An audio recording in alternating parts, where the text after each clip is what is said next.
घरी ये ना तू. आता तू खूप लहान आहेस. तुला पैशांचा अर्थ अजून कळत नसेल. नंबर, सेव्हिंग, इन्व्हेस्टमेंट हे शब्द कदाचित आज तुला बोरिंग वाटत असतील.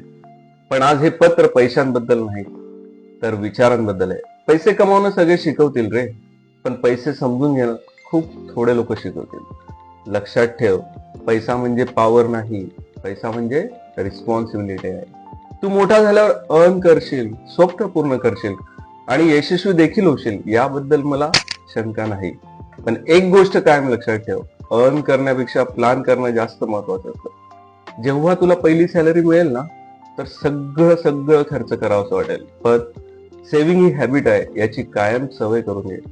इन्शुरन्स म्हणजे भीती नाही, ती तुझी आणि आपल्या परिवाराची नितांत गरज आहे. इन्व्हेस्टमेंट म्हणजे काही जुगार नव्हे, तो तुझ्या भविष्याची तयारी आहे. आणि टॅक्स हे बर्डन कधीच नसतं, तर ती तुझी एक जबाबदारी आहे. पैशांमुळे कधी माणूस मोठा होत नाही, पण पैशांबद्दलचं शान पण माणसाला स्थिर बनवतं. कधी असं म्हणू नकोस, हे मला नंतर बघायला वेळ आहे. फायनान्स म्हणजे नंतर फार उशीर करून येतो.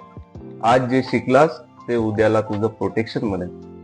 हे पत्र आज तुला समजलं नाही तरी चालेल, पण जेव्हा समजेल ना, तेव्हा आठवणीत ठेव, पैशांवर कंट्रोल म्हणजे आयुष्यावर कंट्रोल असतं.